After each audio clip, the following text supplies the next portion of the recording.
Hill riders adventure foundation, Kolhapur जिल्हा प्रशासन आणि महाराष्ट्र प्रदूषण नियंत्रण मंडळ यांच्या संयुक्त विद्यमानं पन्हाळगड ते पावनखिंड पदभ्रमंती मोहीम आयोजित करण्यात आली होती. मोहिमेच्या सुरुवातीला औद्योगिक न्यायालयाचे मुख्य न्यायाधीश विजय अदोने, सहज सेवा ट्रस्टचे विश्वस्त सन्मती मिर्जे आणि उपस्थित मान्यवरांच्या हस्ते नरवीर बाजीप्रभू देशपांडे यांच्या पुतळ्याला अभिवादन करण्यात आलं. यावेळी राज्य साहसी पर्यटन समितीवर निवड झाल्याबद्दल ऋषिकेश केसकर, विनोद कांबोज यांचा मान्यवरांच्या हस्ते सत्कार करण्यात आला. त्यानंतर भगवा ध्वज फडकवून शेकडोच्या संख्येनं जमलेली मोहीमवीर फौज पन्हाळगडावरील राजदिंडी मार्गे पावनखिंडीकडे रवाना झाली.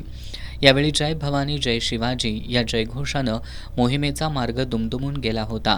आजच्या तरुण पिढीला इतिहासाची ओळख व्हावी यासाठी या मोहिमेचं आयोजन करण्यात आल्याचं फाउंडेशनचे अध्यक्ष प्रमोद पाटील यांनी सांगितलं.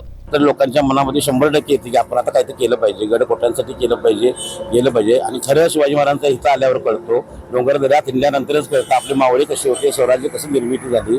नुसतं शिवप्रेम आहे म्हणून शिवघोषणा देऊन चालत नाही. तर आजचं हे बघून आनंद वाटतोय. आम्ही ज्या 40 वर्षापूर्वी जी मोहीम चालू केली आणि त्याचं एक फलित एवढे चांगले मिळाले की आनंद वाटतोय.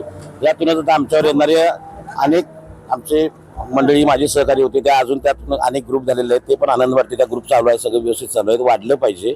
आणि जशी आपली पंढरीची वारी आहे तशी ही सह्याद्रीची वारी, स्वराज्याची वारी म्हणून आम्ही याच्याकडे बघतोय. हजारो लोक, शेकडो लोकांनी इथं यावं आणि ह्या इतिहास समजून घ्यावा आणि नरवीरांना पावनखिंडीमध्ये नतमस्तक होऊन अभिवादन करावं. यावेळी जिल्हा पर्यटन समितीचे सदस्य आदित्य बेडेकर, मिलिंद नायकवडे, प्रसन्न मालेकर, उदय गायकवाड, राहुल चिकोडे, आसिफ मोकाशी यांच्यासह महाराष्ट्रातून आलेले शेकडो मोहीमवीर उपस्थित होते.